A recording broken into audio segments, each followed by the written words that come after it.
Sobre a providência divina. Porque infortúnios atingem os homens de bem, mesmo existindo a providência. Capítulo 1. Você me perguntou, Lucílio, por que, se o mundo é governado pela providência, tantos males afligem os homens bons? A resposta a isso seria dada mais convenientemente no decorrer deste trabalho, depois de termos provado que a providência governa o universo, e que Deus está entre nós, mas, como você deseja que eu trate de um ponto à parte do todo, e que responda a uma réplica antes que a ação principal seja decidida, farei o que não é difícil, e pleitearei a causa dos deuses. 2. No momento atual, é supérfluo apontar que não é sem algum guardião que uma obra tão grande mantém sua posição, que a congregação e os movimentos das estrelas não dependem de impulsos acidentais, ou que objetos cujo movimento é regulado pelo acaso muitas vezes caem em confusão e logo se tropeçam, enquanto esse movimento rápido e seguro continua, governado pela lei eterna, carregando consigo tantas coisas tanto no mar como na terra, tantas luzes mais brilhantes resplandecendo em ordem nos céus. Que essa regularidade não pertence à matéria em movimento ao acaso, e que as partículas reunidas por acaso não poderiam se dispor com arte tal que o peso mais pesado, o da terra, permanecesse impassível, e contemplassem o voo dos céus à medida que se agitam ao seu redor, para fazer os mares derramarem-se nos vales e assim temperar o clima da terra, sem qualquer aumento sensível dos rios que neles correm, ou para provocar enormes crescimentos a partir de minúsculas sementes. 3. Mesmo aqueles fenômenos que parecem confusos e irregulares, refiro-me às chuvas e nuvens, ao relâmpago dos céus, ao fogo que jorra dos picos das montanhas, aos tremores da terra e a tudo mais que é produzido na terra pelo elemento inquieto do universo, não acontecem sem razão, embora o façam de repente, mas também têm as suas causas, como também as coisas que excitam a nossa admiração pela singularidade da sua condição, como as fontes quentes em meio às ondas do mar e as novas ilhas que brotam no vasto oceano. 4. Além disso, qualquer um que tenha observado como a praia está nua pelo recuo do mar em si, e como dentro de pouco tempo está novamente coberta, acreditará que é em obediência a alguma lei oculta de mudança que as ondas são, em um momento, contraídas e impulsionadas para dentro, em outro rebentam e recuperam seu leito com uma forte corrente, já que durante todo o tempo elas se enchem em proporção regular, e sobem no dia e hora determinados, maiores ou menores, conforme a lua, a cujo capricho o oceano flui. Que estes assuntos sejam postos de lado para discussão na época própria, mas eu, já que você não duvida da existência da providência, mas se queixa dela, vou lhe reconciliar mais prontamente com os deuses, que são os mais excelentes para os homens excelentes, pois, de fato, a natureza das coisas não permite que os bens sejam feridos pelo bem. 5. Entre os homens bons e os deuses há uma amizade que é trazida pela virtude. A amizade digo eu, não, antes relacionamento e semelhança, já que o homem bom difere de um deus somente no tempo de vida, sendo seu aluno e rival e descendente verdadeiro, a quem seu glorioso pai treina mais severamente que os outros homens, insistindo severamente na conduta virtuosa, como fazem os pais rigorosos. 6. Quando se vê, pois, homens bons e caros aos deuses labutando, suando, lutando dolorosamente pela subida, enquanto os maus correm revoltosos e mergulhados em prazeres, reflete-se que a modéstia nos agrada em nossos filhos, e a audácia em nossos escravos nascidos em casa, que os primeiros são controlados por uma regra um tanto severa, enquanto a audácia dos segundos é encorajada. Esteja você certo de que Deus age da mesma maneira, ele não acaricia o homem bom, ele o testa, o endurece, e o ajusta para si mesmo. Capítulo 2. Por que muitas coisas saem mal para homens bons? Nenhum mal pode suceder a um homem bom, os contrários não se podem combinar.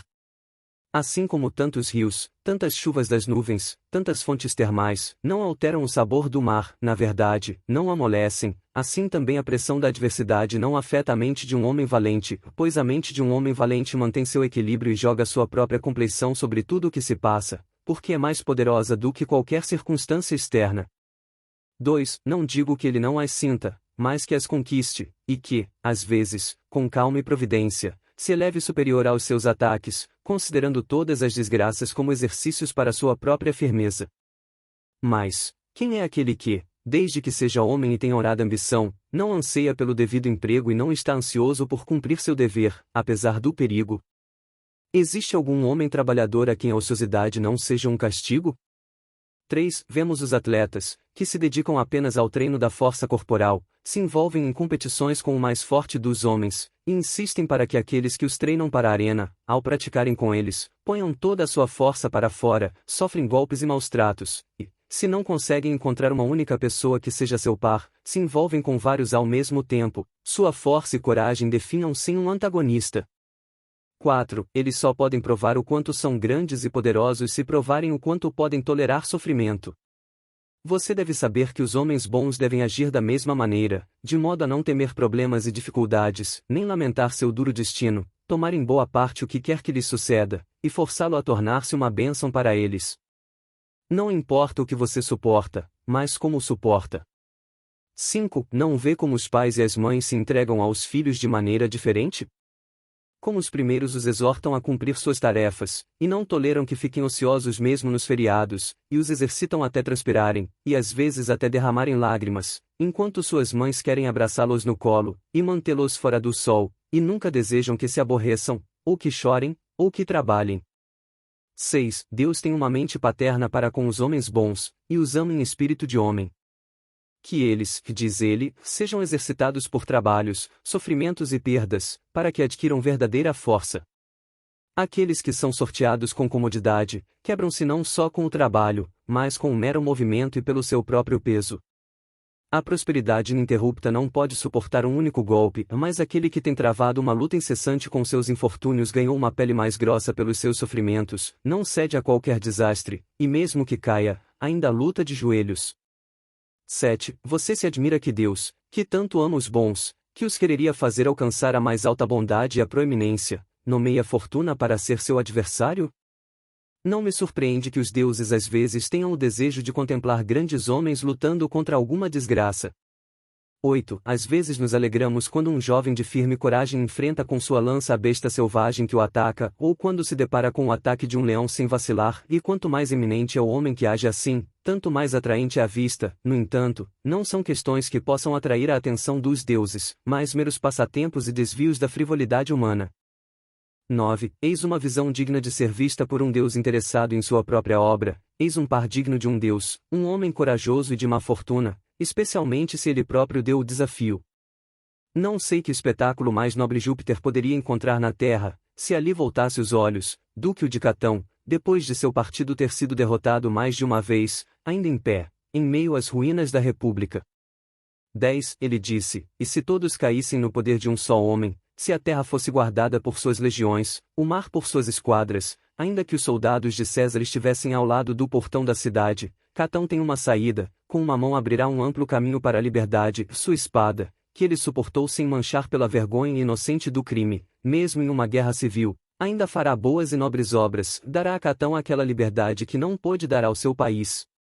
Comece, minha alma, a obra que há tanto tempo você tem contemplado, afaste-se do mundo dos homens.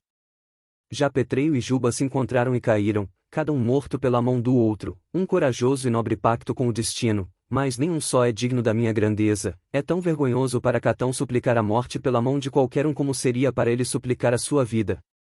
11. É claro para mim que os deuses devem ter olhado com grande alegria, enquanto aquele homem, o seu mais impiedoso vingador, pensava na segurança dos outros e arranjava a fuga dos que partiam, enquanto mesmo na sua última noite ele prosseguia seus estudos, enquanto empunhava a espada em seu peito sagrado, enquanto rasgava seus sinais vitais e punha sua mão sobre aquela vida santíssima que não era digna de ser contaminada pelo aço.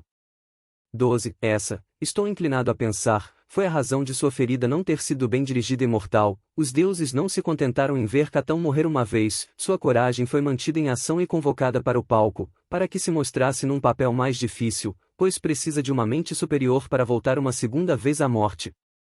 Como poderiam deixar de ver o aluno com interesse ao deixar sua vida por uma partida tão nobre e memorável?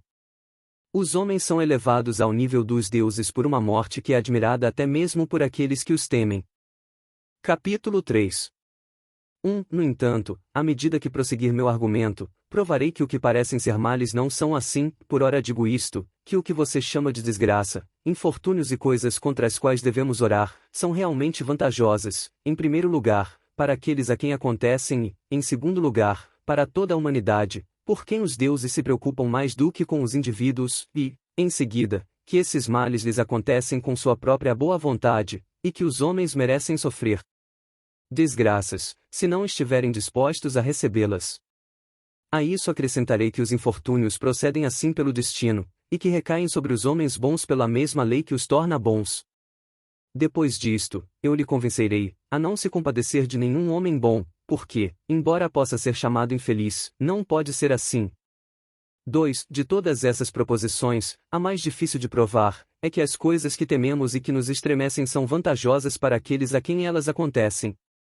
Será, diz você, vantajoso para esses, serem levados ao exílio, serem levados à carestia, a realizar o enterro dos filhos e da mulher, serem desonrados publicamente, perderem a saúde? Sim. Se você se surpreende com a vantagem disso para qualquer homem, você também se surpreenderá com qualquer homem sendo beneficiado pela faca e pelo calabouço, ou também pela fome e pela sede. Mas, se você considerar que alguns homens, para serem curados, têm seus ossos raspados, e pedaços deles extraídos, têm suas veias arrancadas, e alguns têm membros cortados, pois esses não poderiam permanecer em seu lugar sem arruinar todo o corpo, você me permitirá provar-lhe isso também, que algumas desgraças são para o bem daqueles a quem acontecem, tanto quanto, por Hércules, como algumas coisas que são elogiadas e desejadas são prejudiciais àqueles que as desfrutam, como orgias e embriaguez. E outros assuntos que nos matam pelo prazer. 3. Entre muitos grandes ditados de nosso Demétrio está este, que acabo de ouvir, e que ainda toca e emociona em meus ouvidos: ninguém, disse ele, me parece mais infeliz do que o homem a quem nenhuma desgraça jamais aconteceu. Nunca teve a oportunidade de testar a si mesmo, embora tudo lhe tenha acontecido conforme seu desejo, não, mesmo antes de ter formado um desejo, ainda assim os deuses o julgaram mal, nunca foi considerado digno de vencer a má fortuna. O que evita os maiores covardes, como se dissesse, por que eu deveria tomar aquele homem como meu antagonista? Ele vai logo levantar seus braços, não precisarei de todas as minhas forças contra ele, ele será posto em fuga por uma mera ameaça, ele nem ousa me enfrentar, deixe-me olhar em volta para algum outro com quem eu possa lutar de mãos em mãos, eu me envergonho se entrar em duelo com alguém que está pronto a ser vencido. 4. Um gladiador considera uma vergonha ser equiparado a um inferior, e sabe que vencer sem risco é vencer sem glória. Assim é a fortuna, ela busca o mais corajoso para se igualar, passa por cima de alguns com desdém, e faz com que os mais inquebrantáveis e íntegros dos homens, exerçam suas forças contra si. Ela julgou Múcio pelo fogo, Fabrício pela pobreza, Rutílio pelo exílio, Régulo pela tortura, Sócrates pelo veneno, Catão pela morte, é a má fortuna que descobre gloriosos exemplos. 5. Seria Múcio infeliz, porque agarrou o fogo do inimigo com a mão direita, e por sua própria vontade pagou a punição por seu erro? Pois venceu o rei com a mão quando ela foi queimada, embora não pudesse quando ela segurava uma espada? Teria sido mais feliz, se tivesse aquecido a mão no seio de sua amante? 6. Seria Fabrício infeliz, porque, quando o Estado pôde poupá-lo, lavrou sua própria terra? Porque lutou contra as riquezas com tanta força como contra Pirro? Porque seara juntamente do seu lar as próprias raízes e ervas que ele mesmo, embora velho, e triunfante, tinha arrancado enquanto limpava seu campo de ervas daninhas? E então? Teria sido mais feliz se tivesse empanturrado de peixes de costas distantes, e de aves capturadas em terras estrangeiras? Se tivesse despertado o torpor do seu estômago enjoado com mariscos do alto e do baixo mar? Se tivesse amontoado um grande amontoado de frutas ao redor da caça primorosa, capturada às custas da morte de muitos caçadores? 7. Seria Rutílio infeliz, porque aqueles que o condenaram terão que se justificar por todas as eras. Porque suportou a perda de sua pátria de forma mais composta que a do seu livramento. Porque foi o único homem que recusou tudo a Sula, o ditador, e quando foi liberado do exílio, foi mais longe e se baniu ainda mais. Que esses, disse ele, que o seu feliz reinado apanhar em Roma, vejam o fórum encharcado de sangue, e as cabeças dos senadores acima do lago de Servilho, o espoliário das vítimas das proscrições de Sula foram despojadas, os bandos de assassinos que perambulam pela cidade, e muitos milhares de cidadãos romanos massacrados em um só lugar, por meio de uma promessa quebrada. Que os que não puderem ir ao exílio, que vejam estas coisas. 8. Bem. Lúcio Sula é feliz, porque quando ele desce ao fórum, lhe é feito espaço com golpes de espada, porque ele permite que as cabeças dos consulares lhe sejam mostradas, e conta o preço do sangue através do questor e do erário público. E este foi o homem que aprovou a lei Cornélia. 9. Passemos agora ao caso de Régulo, que mal lhe fez a sorte quando fez exemplo de boa-fé, exemplo de perseverança? Trespassam-lhe a pele com pregos, onde quer que ele encoste seu corpo cansado, repousa sobre uma ferida, seus olhos estão fixos eternamente, quanto maiores são seus sofrimentos, tanto maior é sua glória. Sabe o quanto ele está longe de se arrepender de ter valorizado sua honra por tal preço? Que ur suas feridas e o envie novamente para o Senado, ele dará o mesmo parecer. 10. Então, você acha Macenas um homem mais feliz, que quando perturbado pelo amor, e chorando os repulsos diários de sua esposa mal-humorada, procurava dormir escutando músicas distantes? Embora ele se embriague com vinho, se desvie com o som das águas cadentes e distraia seus pensamentos perturbados com mil prazeres, Mecenas não dormirá mais em suas almofadas de plumas do que Regulus na cruz. Mas console este último que sofre por causa da honra, e desvie o olhar dos seus tormentos para a causa deles, enquanto o outro, cheio de prazeres e doente por excesso de alegria, é mais atormentado pela causa dos seus sofrimentos do que pelos próprios sofrimentos. 11. O vício não se apoderou tanto da raça humana que, se aos homens fosse permitido escolher seu destino, poderia haver qualquer dúvida, mas que mais escolheriam ser Régulo do que Mecenas, ou se houvesse alguém que ousasse dizer que preferiria nascer Mecenas do que Régulo, esse homem, quer o diga ou não, preferiria ter nascido Terência, do que Cícero. 12. Você considera Sócrates maltratado, porque ele tomou aquela famosa poção, que o Estado lhe atribuiu como se fosse um encantamento para torná-lo imortal, e discutiu sobre a morte até a própria morte? Ele foi maltratado, porque seu sangue congelou e a corrente de suas veias gradualmente parou, à medida que o frio da morte se arrastava sobre elas. 13. Quanto mais invejável é este homem do que aquele que é servido em pedras preciosas, cuja embriaguez é uma criatura treinada para todo vício, um eunuco muito similar, refresca com a neve em um cálice de ouro. Homens como estes, que regurgitam tudo o que bebem, na miséria e no desgosto ao sabor da própria bile, enquanto Sócrates sorve alegremente de bom grado o seu veneno. 14. Quanto a Catão, já se disse o bastante, e todos os homens devem concordar que a maior felicidade foi alcançada por alguém que foi escolhido pela própria natureza como digno de lutar contra todos os seus terrores. A inimizade, diz ela, dos poderosos é dolorosa, portanto que ele seja imediatamente contraposto por Pompeu, César e Crasso, é doloroso, quando um candidato a cargos públicos se vê derrotado por inferiores, portanto que ele seja derrotado por Vatínio. É doloroso participar de guerras civis, portanto que lute em todas as partes do mundo pela boa causa com igual obstinação e má sorte, é doloroso atentar contra a própria vida, portanto que o faça. O que alcançarei com isso? Que todos os homens saibam que estas coisas, que eu considerei dignas de Catão, não são males reais. Capítulo 4. 1. A prosperidade chega à multidão, tanto aos homens de mente inferior quanto aos grandes, mas é privilégio dos grandes homens enviarem sob os julgos desastres e terrores da vida mortal, enquanto que ser sempre próspero, e passar pela vida sem um pingo de angústia mental, é permanecer ignorante de uma metade da natureza. 2. Você é um grande homem, mas como hei de conhecê-lo, se a sorte não lhe dá a oportunidade de mostrar a sua virtude? Você entrou na arena dos Jogos Olímpicos, mas sozinho, você tem a coroa, mas não a vitória, não o felicito como um homem corajoso, mas como alguém que obteve um consulado ou pretorado. Você ganhou apenas dignidade. 3. Posso dizer o mesmo de um homem bom, se circunstâncias incomodas nunca lhe deram uma única oportunidade de mostrar a força da sua mente. Você é infeliz porque nunca foi infeliz, você passou pela sua vida sem encontrar um antagonista, ninguém conhecerá seus poderes, nem mesmo você mesmo. Porque um homem não pode conhecer a si mesmo sem uma prova, ninguém jamais descobriu o que poderia fazer sem se pôr à prova, razão pela qual muitos se expuseram de livre vontade a infortúnios que já não se lhes apresentavam no caminho, e procuraram uma oportunidade de fazer brilhar diante do mundo a sua virtude, que de outra forma se teria perdido nas trevas.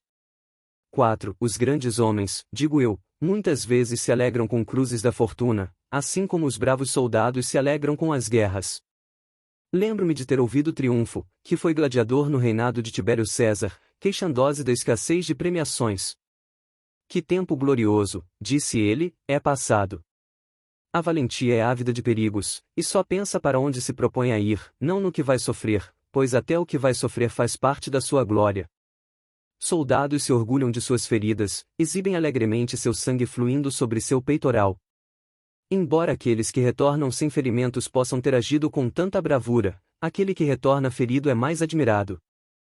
5. Deus, digo eu, favorece aqueles a quem ele deseja gozar das maiores honras, sempre que lhes proporciona os meios de realizar alguma façanha com espírito e coragem, algo que não é fácil de ser realizado. Pode-se julgar um navegador em uma tempestade, um soldado em uma batalha. Como posso saber com que grande espírito você poderia suportar a pobreza, se transborda de riquezas?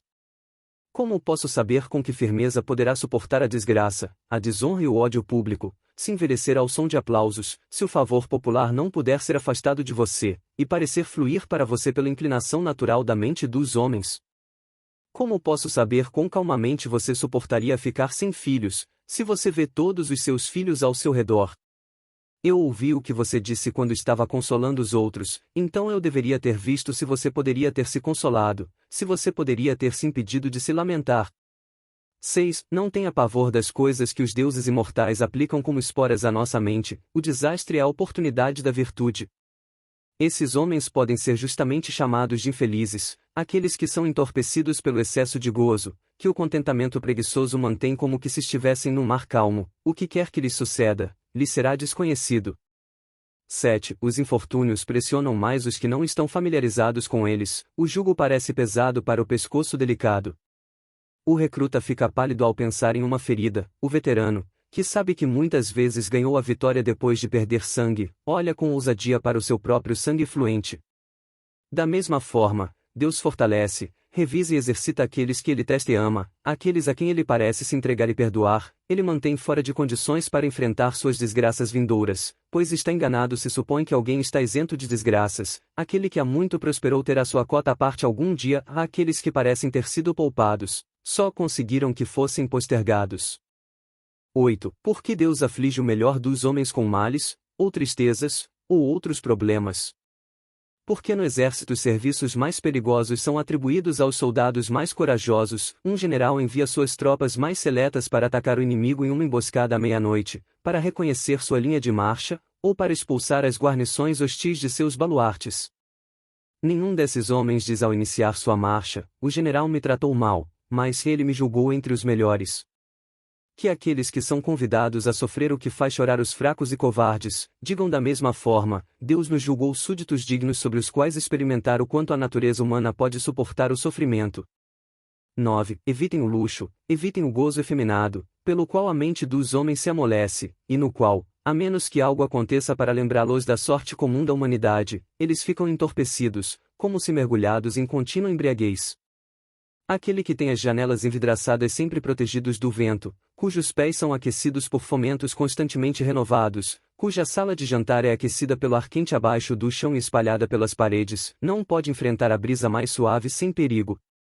10. Enquanto todos os excessos são dolorosos, o excesso de conforto é o mais doloroso de todos, afeta o cérebro, leva a mente dos homens a imaginações vãs e espalha uma espessa nuvem sobre os limites da verdade e da falsidade. Não é melhor, com a virtude ao seu lado, suportar o infortúnio contínuo, do que transbordar de um sem fim de coisas boas? É o estômago sobrecarregado que se rasga, a morte por jejum é mais suave. 11. Os deuses tratam os homens bons de acordo com a mesma regra dos professores com seus alunos, que exigem mais trabalho daqueles de quem têm mais esperanças. Você imagina que os lacedemonios, que testam a coragem de seus filhos através da flagelação pública, não os amam? Seus próprios pais os convidam a suportar com bravura os golpes da vara e, quando estão rasgados e meio mortos, pedem-lhes que ofereçam sua pele ferida para receber novas feridas. 12. Por que, então, devemos nos perguntar se Deus põe à prova os espíritos nobres com severidade? Não pode haver prova fácil de virtude. A fortuna nos chicoteia e nos lacera, bem, que a suportemos, não é crueldade, é uma luta, na qual, quanto mais nos engajamos, mais valentes seremos.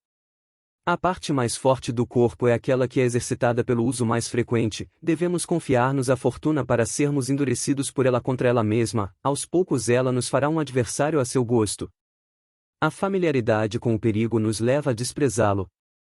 13. Assim os corpos dos marinheiros são endurecidos pela resistência do mar, e as mãos dos fazendeiros pelo trabalho, os braços dos soldados são poderosos para lançar dardos, as pernas dos corredores são ativas, a parte de cada homem que ele exerce é a mais forte, assim, pela resistência, a mente torna-se capaz de desprezar o poder das desgraças.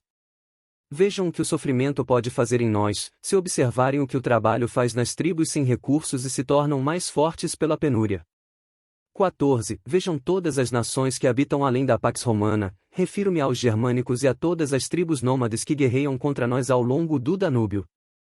Eles sofrem com o inverno eterno, e um clima sombrio, o solo árido os alimenta, eles se mantêm longe da chuva com folhas ou palha, eles se arrastam por lagos congelados, e caçam feras selvagens para se alimentarem.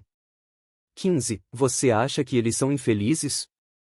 Não há infelicidade no uso da própria natureza, aos poucos os homens encontram prazer em fazer o que foram levados a fazer pela primeira vez por necessidade.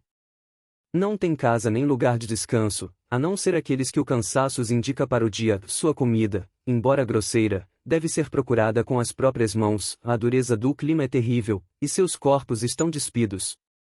Isto, que você pensa ser uma provação, é o modo de vida de todas estas raças. 16. Como, então, você pode se surpreender com os bons homens sendo chacoalhados, para que possam ser fortalecidos? Nenhuma árvore contra a qual o vento não sopra com frequência é firme e forte, pois é endurecida pelo próprio ato de ser sacudida, e planta suas raízes com mais segurança. As que crescem num vale abrigado são quebradiças, e por isso é vantajoso para os homens bons, e faz com que sejam inflexíveis, que vivam em meio a calamidades, e aprendam a suportar com paciência os fatos que não são maus, a não ser para quem os suporta mal. Capítulo 5. Acrescente a isto que é vantajoso para todos que os melhores homens, por assim dizer, estejam no serviço ativo e realizem trabalhos. Deus tem o mesmo propósito do homem sábio, ou seja, provar que as coisas que a multidão cobiça e teme não são boas nem mais em si mesmas. Se, porém, ele só os concede aos homens bons, será evidente que são coisas boas, e mais, se só os inflige aos homens maus. 2. A cegueira seria execrável se ninguém perdesse os olhos, a não ser aqueles que merecem tê-los arrancados, portanto, que Apio e Metelo estejam condenados às trevas. A riqueza não é uma coisa boa, que Hélio, o cafetão, a possua, para que os homens que consagraram dinheiro no templo possam ver o mesmo no bordel, pois, de modo algum pode Deus desacreditar objetos de desejo com tanta eficácia como ao outorgá-los aos piores dos homens e retirando-os dos melhores. 3. Mas, você diz, é injusto que um homem bom seja aleijado, ou transfixado, ou acorrentado, enquanto os homens maus se enredam com uma pele inteira. Não é injusto que homens corajosos levem armas, passem a noite em acampamentos e fiquem de guarda ao longo da muralha com suas feridas ainda enfaixadas, enquanto dentro da cidade os eunucos e os pederastas efeminados profissionais vivem à vontade? O quê? Não é injusto que donzelas do mais alto dos nascimentos sejam acordadas à noite para realizar o serviço divino, enquanto as mulheres devassas desfrutam do sono mais sadio? 4. O trabalho exige os melhores homens, o Senado muitas vezes passa o dia inteiro em debate, enquanto ao mesmo tempo todo canalha ou entretém seu lazer no campo de Marte, ou espreita em uma taberna, ou passa seu tempo em alguma sociedade agradável. O mesmo acontece nesta grande república, do mundo os bons homens trabalham, desgastam-se e são gastos, e isso também por vontade própria, não são arrastados pela fortuna, mas a seguem e dão passos iguais com ela, se soubessem como, a ultrapassariam. 5. Lembro-me, também, de ter ouvido esse ditado espirituoso do coração mais forte dos homens, Demétrio. Vocês, deuses imortais, disse ele, a única queixa que tenho a fazer de vocês é que não me fizeram conhecer mais cedo a sua vontade, pois então eu teria entrado mais cedo naquele estado de vida para o qual fui chamado agora. Você deseja levar meus filhos? Foi por você que eu os criei. Quer tomar alguma parte do meu corpo?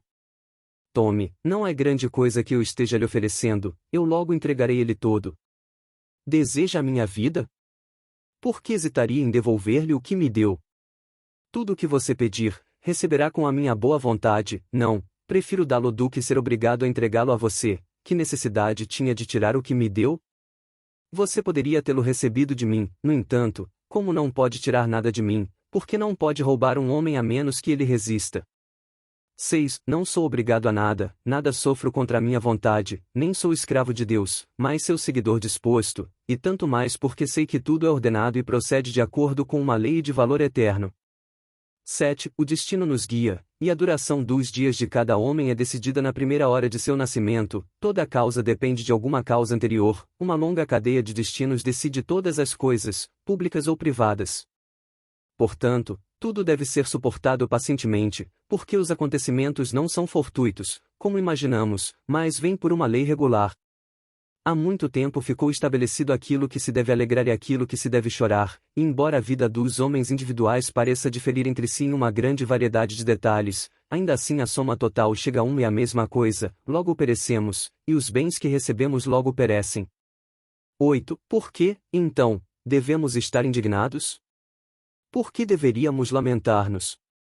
Estamos preparados para o nosso destino, que a natureza lide como quiser com o seu próprio corpo, que estejamos satisfeitos com o que quer que aconteça, e que reflitamos com firmeza que não é nada próprio nosso que perece. Qual é o dever de um homem bom? Submeter-se à fortuna a ponto é de grande consolo ser arrastado junto com todo o universo, qualquer lei que nos seja imposta, que assim devemos viver e assim devemos morrer, é imposta também aos deuses. Uma corrente imutável transporta tanto os homens quanto os deuses, o próprio Criador e governante do universo, embora tenha dado leis aos destinos, é guiado por elas, obedece para sempre, somente uma vez ordenou. 9. Mas por que Deus foi tão injusto na sua distribuição do destino, a ponto de atribuir pobreza, feridas e mortes prematuras aos homens bons? O trabalhador não pode alterar seus materiais, esta é a natureza deles. Algumas qualidades não podem ser separadas de outras, elas se agarram umas às outras, são indivisíveis. Mentes embotadas, tendendo a dormir ou a um estado de vigília exatamente como o sono, são formadas por elementos preguiçosos, são necessárias coisas mais fortes para formar um homem merecedor de uma criteriosa definição. Seu curso não será linear, deve ir para cima e para baixo, ser sacudido, e guiar sua embarcação por águas turbulentas, deve fazer seu caminho apesar da fortuna, encontrará muito que é duro, que deve amaciar, muito que é áspero, que deve suavizar. O fogo prova o ouro, a desgraça prova os homens corajosos. 10. Veja o quanto a virtude tem de subir, você pode ter certeza de que não tem caminho seguro para trilhar. A princípio, o caminho é íngreme, os corcéis, embora fortes, frescos de seu descanso, dificilmente podem seguir rastejando, a parte do meio fica no céu mais alto, de onde, como eu, a terra e o mar descrevo, eu estremeço, terrores através da emoção do meu peito. O fim do caminho é pura ladeira abaixo, e carece da orientação cuidadosa da rédea, para sempre, quando eu afundo sob o principal, a velha tete treme em suas profundezas abaixo para não cair de cabeça sobre ela eu deveria ir. 11. Quando o jovem espirituoso ouviu isso, ele disse: Eu não tenho culpa de encontrar com a estrada, eu vou subir, vale a pena passar por esses lugares, mesmo que se caia. Seu pai não deixou de procurar amedrontar seu espírito corajoso com terrores, então, também, para que possas manter o teu curso, e nem se desvie para a esquerda nem para a direita, em linha reta através dos chifres da queda do touro seu caminho deve ir, através do feroz leão, e do arco do centauro. Depois disto Faetonte diz: Atrelhe a carruagem que você cede a mim, eu me sinto encorajado por essas coisas com as quais você pensa em me assustar, anseio por ficar onde o próprio sol estremece ao ficar. É próprio das pessoas rasteiras e covardes a seguir o caminho seguro, a coragem ama um caminho sublime. Capítulo 6. No entanto, por que Deus permite que o mal aconteça aos homens bons?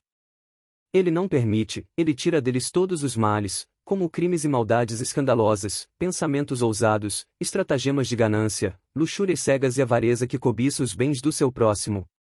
Ele os protege e salva.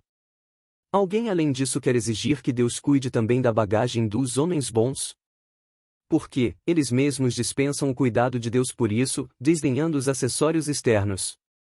2. Demócrito renunciou às riquezas, considerando-as um fardo para uma mente virtuosa. Que maravilha! Então, se Deus permitir que isso aconteça a um homem bom, o que um homem bom às vezes escolhe que aconteça a si mesmo? Os bons homens, diz você, perdem seus filhos, por que não o fariam, já que às vezes até os matam? São livros, por que não o deveriam ser, já que às vezes deixam seu país de livre vontade, para nunca mais voltar? São mortos, por que não, já que, às vezes, optam por lançar mãos violentas sobre si mesmos? 3. Por que sofrem certas misérias? É para que possam ensinar aos outros como fazê-lo. Eles nascem como padrões. Considere, portanto, que Deus diz: você, que escolheu a justiça, que queixa você pode fazer de mim? Eu envolvi outros homens com coisas boas e reais, e enganei suas mentes ingênuas como que por um sonho longo e enganador, eu os adornei com ouro, prata e marfim, mas dentro deles não há nada de bom. 4. Aqueles homens que você considera afortunados, se você pudesse ver, não o seu espetáculo exterior, mas a sua vida oculta, concluiria que são realmente infelizes, mesquinhos e sórdidos, ornamentados no exterior como as paredes de suas casas. Essa boa fortuna deles não é sólida e genuína, é apenas um verniz, e esse é um verniz fino. Por isso, enquanto puderem ficar de pé e mostrar-se como quiserem, brilham e se impõem, quando algo ocorre para sacudi-los e desmascará-los, vemos quão profunda e real era a podridão escondida por essa magnificência fictícia. 5. A você tenho dado coisas boas, seguras e duradouras, que se tornam maiores e melhores quanto mais se as vira e as vê de todos os lados. Tenho concedido a você desprezar o perigo, desdenhar a paixão. Você não brilha externamente, todas as suas boas qualidades estão voltadas para dentro. Mesmo assim, o mundo negligencia o que fica sem ele, e se alegra com a contemplação de si mesmo. Coloquei cada coisa boa dentro dos seus próprios seios, é sua sorte não precisar de nenhuma boa sorte. 6. No entanto, muitas coisas te acontecem que são tristes, terríveis, difíceis de serem suportadas. Bem, como não fui capaz de removê-los do seu caminho, dei força à sua mente para combater a todos, suportá-los com bravura. Nisto você pode superar o próprio Deus, ele está além de sofrer o mal, você está acima do sofrimento. Despreze a pobreza, nenhum homem vive tão pobre quanto ele nasceu. Despreze a dor, ou ela cessará ou você cessará. Despreze a morte, ou ela acaba com você ou leva a outro lugar. Despreze a fortuna, não lhe dei nenhuma arma que possa alcançar a alma. 7. Acima de tudo, cuidei para que ninguém o mantivesse cativo contra a sua vontade. O caminho da fuga está aberto diante de você. Se não escolher lutar, pode fugir. Por esta razão, de todos os assuntos que considerei essenciais para você, nada mais fácil do que morrer. Coloquei a vida do homem como se estivesse numa montanha, basta um empurrão. Basta observar, e você verá como um caminho curto e pronto leva à liberdade. Não impus aos que abandonam o mundo tantas delongas como aos que entram nele. Se não fosse assim, a fortuna teria um amplo domínio sobre você, caso um homem morresse tão lentamente quanto ele nasce. 8. Que cada tempo, cada lugar o ensine, como é simples renunciar à natureza e devolver-lhe os seus dons, diante do próprio altar e durante os ritos solenes de sacrifício, enquanto se reza pela vida, aprenda a morrer. Os bois gordos caem mortos com uma pequena ferida, um golpe da mão de um homem derruba animais de grande força, as ligações cervicais são rompidas por uma lâmina fina, e quando a articulação que liga a cabeça e o pescoço é cortada, toda aquela grande massa cai. 9. O espírito vital não é profundo, nem apenas para ser solto pelo aço. Os sinais vitais não precisam ser procurados ao longo de todo o corpo por meio do afundamento de uma espada até o punho. A morte está perto da superfície. Eu não marquei nenhum ponto em particular para esses golpes. O corpo pode ser perfurado onde você quiser. Esse ato que se chama morrer, pelo qual o espírito vital deixa o corpo, é muito breve para que você possa estimar sua velocidade. Se um nó esmaga a traqueia, ou se a água impede sua respiração, se você cai de cabeça de uma altura e perece sobre o solo duro abaixo, ou se um bocado de fogo interrompe sua respiração, o que quer que seja, age rapidamente. Você não se envergonha de passar tanto tempo temendo o que leva tão pouco tempo para acontecer?